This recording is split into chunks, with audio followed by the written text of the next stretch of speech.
The Enigma of the Floating Palace. It began on a night when the world seemed to exhale, the air thick with the promise of something beyond the ordinary. Beneath the curve of a crescent moon, as the stars burned brighter than memory could recall, a strange event unfolded in every corner of the realms. Golden doves, their feathers aglow as though dipped in sunlight, descended silently into royal courts and sasa and shadowed keeps. They moved without sound, their wings never stirring the air, yet their presence was undeniable. From the smallest duchies to the most sprawling empires, they delivered the same message, written on parchment so fine it might have been spun from dreams. Under the silver tide, where the sky kisses the sea, the floating palace awaits. One night, one chance, one truth. Only the worthy may enter. None could say from where the doves had come or to whom they owed allegiance. No kingdom claimed responsibility. No scholar could decipher the parchment's origins. The missives bore no seal, no crest, no trace of human hand. Yet their arrival left a mark, an unshakable curiosity, a pull that set hearts alight with equal measures of dread and wonder. In the halls of power, the missives were read aloud, their cryptic promise stirring the imaginations of monarchs and courtiers alike. The floating palace, a name that had slipped through myth and legend for centuries. Some said it was a place of judgment where the fates of kingdoms were decided. Others whispered of treasures beyond measure, truths that could rewrite the very fabric of existence. Yet, for all its allure, the message was not without its shadow. The words, "Only the worthy may enter," hung heavy in the air, an unspoken challenge that both enticed and repelled. Who among them could claim to be worthy? And what would befall those who were not? As the days passed, speculation turned to resolve. The royals, each in their own way, prepared for the journey. They adorned themselves in garments that shimmered like starlight, their jewels reflecting the brilliance of their ambition. Carriages rolled out from gilded gates, their wheels turning toward the sea. Among them were the proud and the noble, the wise and the cunning. A warrior queen whose blade had carved empires. A philosopher king whose words had stilled wars. A young prince, untested but eager to prove his mettle. A princess veiled in mystery, a reputation built on whispered secrets. Each carried their own motives, their own hopes and fears. And yet, for all their differences, they shared a single question. What lay at the end of the journey? The path to the palace was veiled in uncertainty. No map marked its location. No sailor could recall its existence. But as twilight fell on the appointed night, the sea itself seemed to stir. The waters shimmered as if lit from beneath, casting an unearthly glow that stretched to the horizon. The royals arrived at the shore, their entourages left behind, for the call was clear. This journey was to be taken alone. It was then that the bridge appeared. Out of the mist, it rose, an arching expanse of golden light, delicate yet unyielding. The bridge seemed to hum with a silent energy, its brilliance illuminating the faces of those who stood before it. One by one they stepped forward, their hearts pounding as they placed their feet on its surface. The bridge held, its glow intensifying with each step. And so, the chosen ascended. The journey across the bridge was unlike anything they had known. The air grew thinner, charged with the strange electricity that tingled against their skin.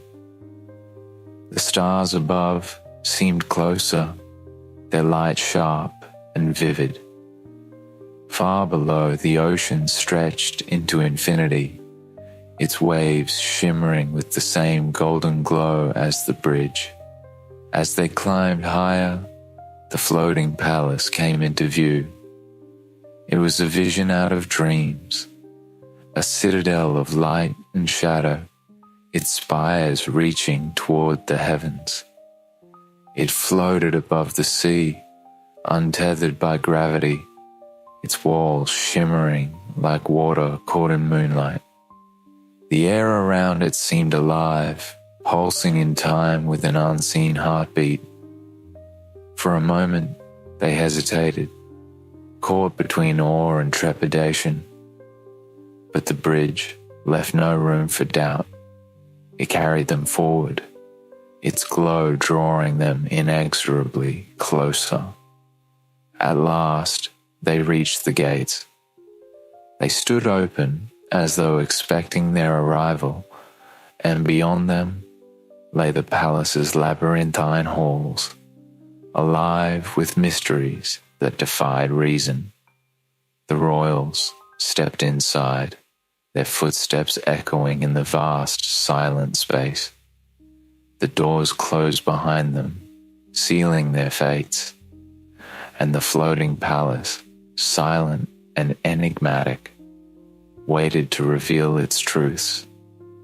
The first steps inside the floating palace were like stepping into a dream crafted from starlight and shadow.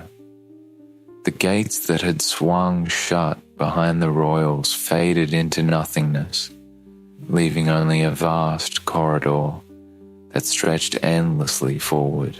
Its walls shimmered like liquid silver, rippling with shapes and patterns that seemed to twist just out of reach of the eye. The royals walked in silence, their footsteps muffled on the opalescent floor. A faint hum, like the resonance of distant music, filled the air, a melody that seemed to rise and fall with their heartbeat. The corridor offered no clues as to where it might lead, but there was an undeniable pull, a sense of being drawn onward by some unseen force. It was Prince Alden, the youngest among them, who first noticed the stars. "Look," he murmured, his voice breaking the spell of silence. He pointed upward, where the ceiling gave way to a sprawling sky, alive with constellations unlike any they had seen. The stars glowed with colors beyond comprehension, their light casting shifting patterns across the corridor below. "Are we inside or outside?" whispered Queen Seraphina, her voice heavy with both awe and unease. "Neither," replied a voice, deep and resonant. It did not belong to any of the gathered royals, but seemed to come from the very air itself. Or perhaps both. The royals froze, their eyes darting to the shadows that danced along the walls, but no figure emerged, and the voice spoke no further. As if in response to their hesitation, the corridor began to change. The shimmering walls receded, giving way to a grand staircase that spiraled upward, its steps carved from crystal that seemed to pulse with an inner glow. The air grew thinner, charged with a peculiar energy that made their skin prickle.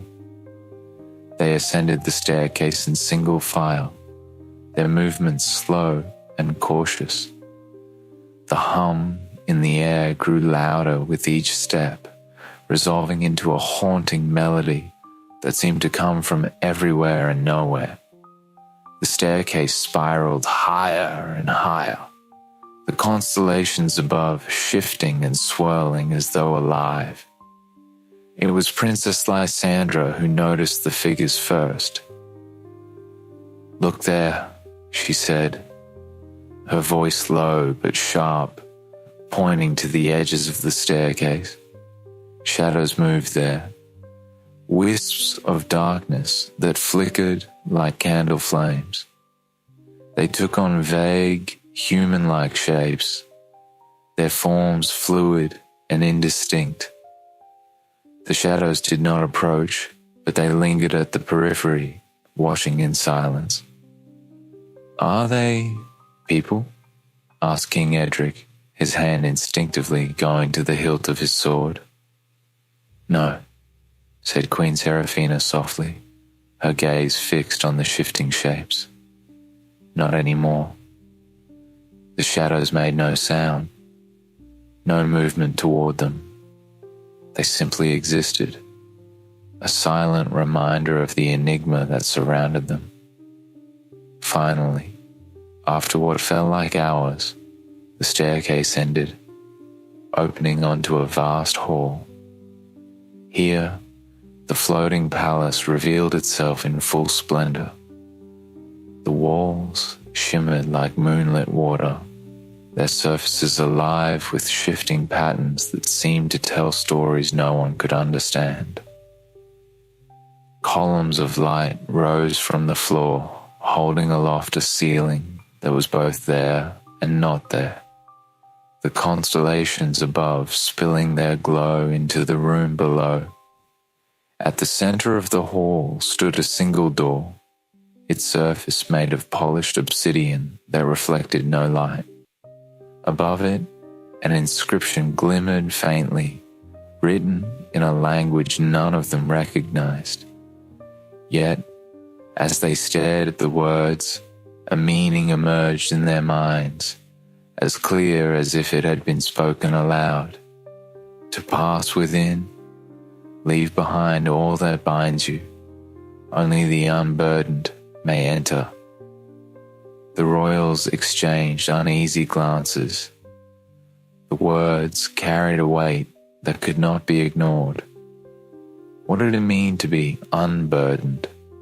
And what might happen if they entered while still carrying the weight of their crowns, their secrets, their fears?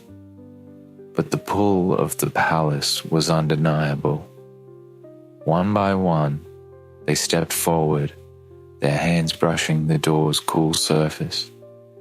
The obsidian rippled like water, and with each touch, the door swung open to reveal the grand ballroom beyond. What awaited them inside defied even their wildest imaginings.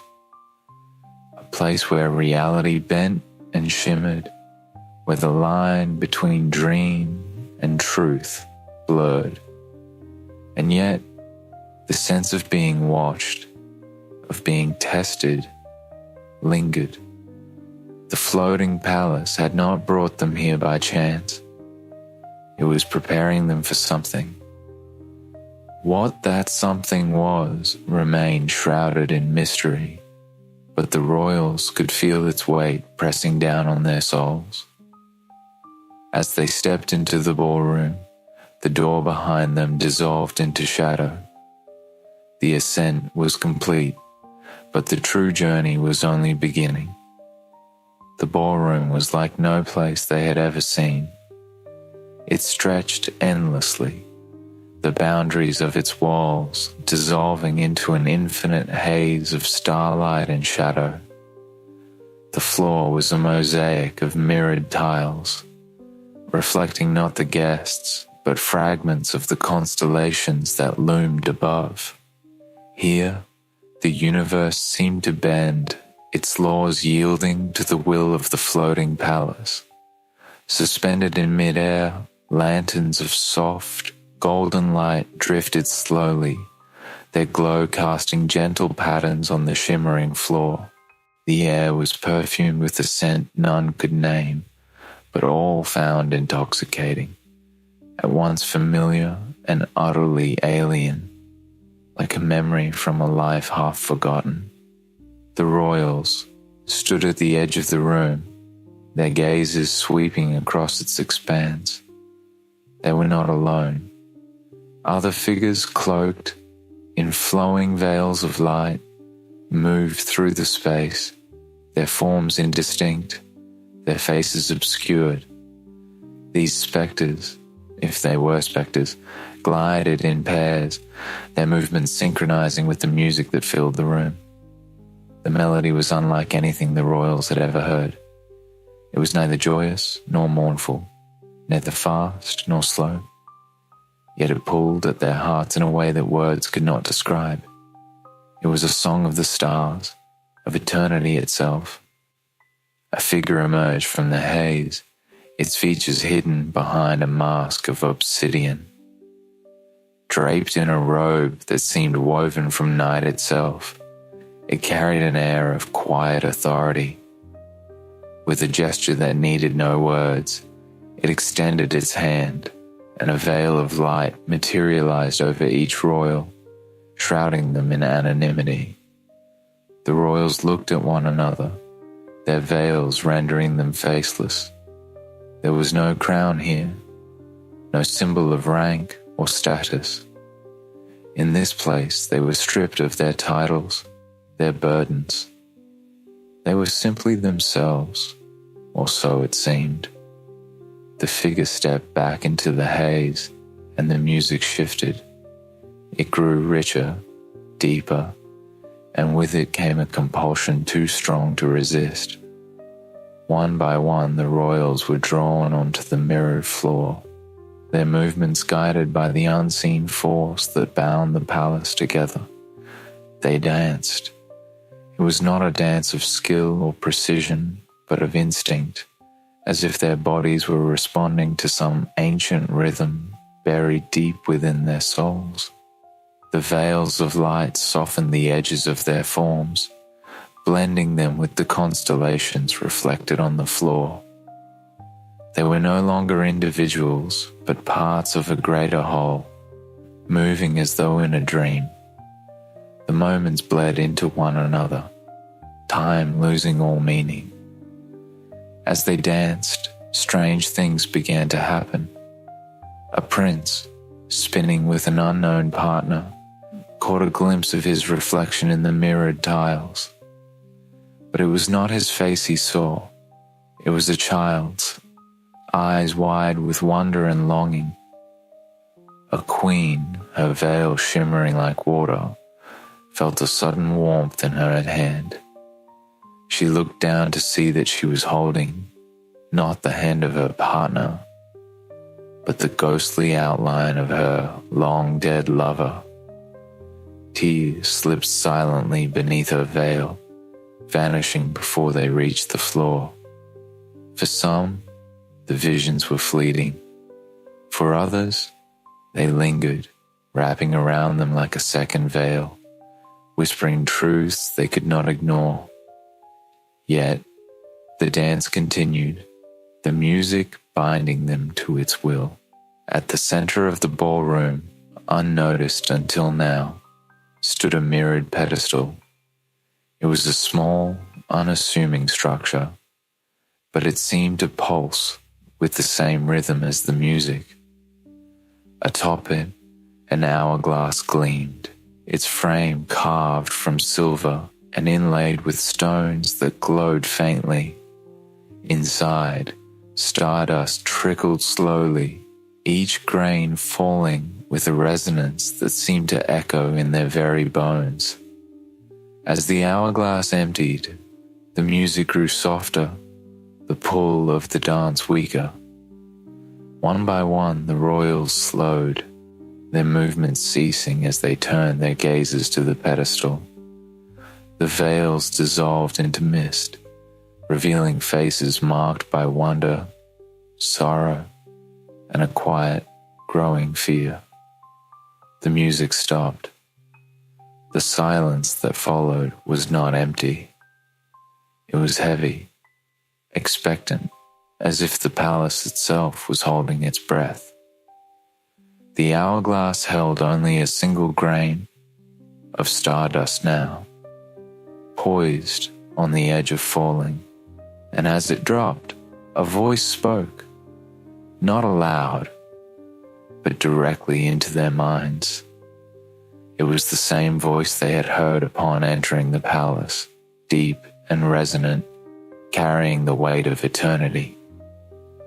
The hour has come. The truths of this night will be revealed. Step forward and face what you have brought with you. The royals exchanged glances, their faces pale but resolute. One by one they approached the mirrored pedestal, their reflections staring back at them with eyes that seemed to know far more than they should. The ball of veils had ended. The true purpose of the floating palace was about to begin. The mirrored pedestal stood silent and imposing at the center of the ballroom, its surface rippling faintly as though alive. The hourglass, now empty, seemed to hum with a faint, resonant energy. The room had grown unbearably still, the air thick with expectation. The lanterns that once danced overhead now hovered, motionless, casting sharp, flickering shadows that stretched endlessly across the mirrored floor. The voice returned, a deep and resonant tone that filled the minds of every royal present. You who dared to ascend, who danced beneath the veils of mystery, step forward. The truths you seek are yours to behold. The command was not a request, but an inevitability. One by one, the royals approached the pedestal, their steps tentative, yet inexorably drawn forward. Each found themselves reflected in the mirror, like surface, though what stared back was not always what they expected. The first to step forward was Queen Seraphina, her regal bearing unshaken despite the weight of the night. Her reflection shimmered, the image of her crown and silks dissolving into something simpler. She saw herself as a young woman, unadorned and free, standing beneath a vast sky lit with countless stars. The voice spoke again, addressing her alone. You saw power to protect, yet your crown has become your chain. What would you sacrifice to taste freedom once more? Seraphina's lips parted as though to answer, but no sound came. Her reflection smiled faintly, and the image faded into darkness. She stepped back, her face pale, her eyes shimmering with unshed tears. Next was King Edric, a warrior whose battles had carved empires from the chaos of the world. His reflection did not show the man he was, but the man he might have been. A figure seated by a hearth, laughing softly with children at his feet. You have built kingdoms on the bones of your foes, the voice intoned. But at what cost? Would you trade your legacy for a life unknown, yet filled with joy? Edric's breath caught, his gaze fixed on the reflection until it too vanished. He stepped back, the weight of the question etched deeply into his features. One by one they came forward, princes and princesses, queens and kings, each facing a reflection that laid bare the truths they had hidden even from themselves. Some wept openly, others turned away, their faces masks of resolve. None left the pedestal unchanged. When it was Princess Lysandra's turn, she hesitated, her veiled composure slipping for the first time. Her reflection appeared instantly, though it was not the woman she expected to see. Instead, she saw a child, wide-eyed and clutching a delicate glass sphere. Inside the sphere swirled a storm, violent and beautiful, its power barely contained. You have always sought control, the voice murmured, softer now, almost gentle. But control is an illusion. Will you release the storm, or will it consume you? Lysandra reached out instinctively, her hand brushing the mirror's surface. The child in the reflection smiled, and the storm within the sphere stilled. Lysandra staggered back, her chest heaving, as if the weight of the question had physically struck her. Finally, only Prince Alden remained.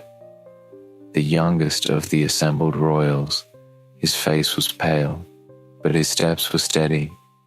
As he reached the pedestal, his reflection materialized in a flash of light. Unlike the others, his image did not change. It was him, just as he stood. Yet, something in the reflection's eyes was different, older, wiser, and infinitely sad. You have come seeking worth, the voice said, its tone heavy. But worth is not given. It is proven. Will you rise to meet the trials ahead, or will you falter? The prince clenched his fists, his gaze unwavering. I will rise, he whispered, his voice steady despite the tremor in his hands. The reflection nodded, and for a moment Alden thought he saw a faint smile cross its lips.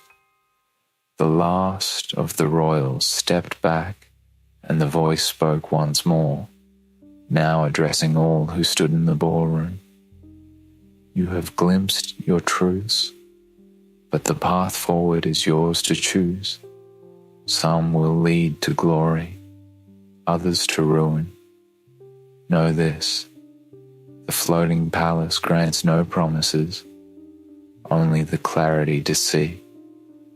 The mirrored pedestal shuddered, its surface rippling violently before dissolving into light. The hourglass fractured, its shards rising into the air before vanishing into the ether. The ballroom seemed to exhale, the weight of its spell lifting as the stars above dimmed. For a moment, all was still. The royals, their faces etched with the burdens of revelation, stood in silence. None spoke, for there was nothing to say. They had come seeking answers, and they had found them, though whether those answers would guide or destroy them remained to be seen. The floating palace, silent and enigmatic, had fulfilled its purpose, but its mysteries were far from over. The night was not yet done. As the echoes of the voice faded into silence, the floating palace began to shift. The mirrored tiles beneath their feet trembled as though stirred by a distant tremor. The stars above, dimming one by one until the great expanse of the ballroom felt cloaked in shadow. The royals, still reeling from the truths revealed at the pedestal, looked around in confusion.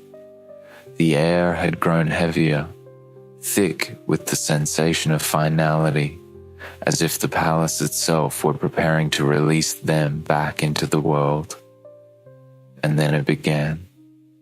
The walls of the ballroom shimmered, the silver and starlight unraveling like threads pulled from a tapestry.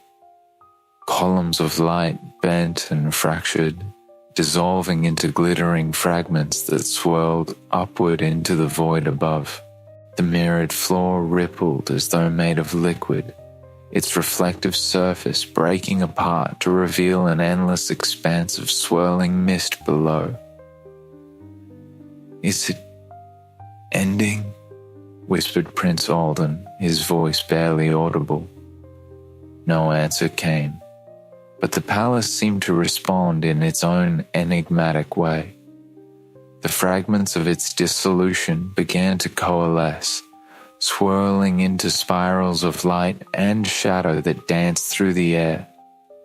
The music that had guided them earlier returned, but now it was faint, mournful, and laden with the weight of parting. The golden lanterns that had once floated serenely overhead descended, each hovering before a royal. Their light, warm and soft, seemed to seep into the hearts of those who stood before them, as though carrying a silent message. Queen Seraphina, her gaze fixed on the lantern before her, reached out a trembling hand. As her fingers brushed its surface, the light burst outward, enveloping her in a golden glow. When it faded, she was gone. One by one, the royals met their lanterns. Each was enveloped in the same light, and each vanished without a word. The ballroom, once filled with their presences, grew emptier with every passing moment. When only Prince Alden remained, he hesitated. The lantern before him flickered, its light unsteady as though mirroring his uncertainty. His reflection in its golden glow was faint but clear, the same young man he had always been, yet marked now by the weight of what he had seen. He glanced around the ballroom, now a shadow of the grandeur it had been. The mirrored pedestal was gone, the constellations above had vanished, and the palace itself seemed to dissolve into nothingness. Only the mist remained, curling and unfurling like a living thing. "I will rise," Alden murmured again, the words an echo of the promise he had made at the pedestal. With a deep breath, he reached out to the lantern. Its light enveloped him, warm and consuming, and then there was nothing. When Alden opened his eyes, he found himself standing on the shores of his homeland. The first light of dawn painted the sky in hues of gold and crimson, the waves lapping gently at his feet. Around him, the other royals emerged one by one, their expressions distant, their gazes fixed on the horizon. The floating palace was gone. There was no trace of the golden bridge, no lingering shimmer in the sky.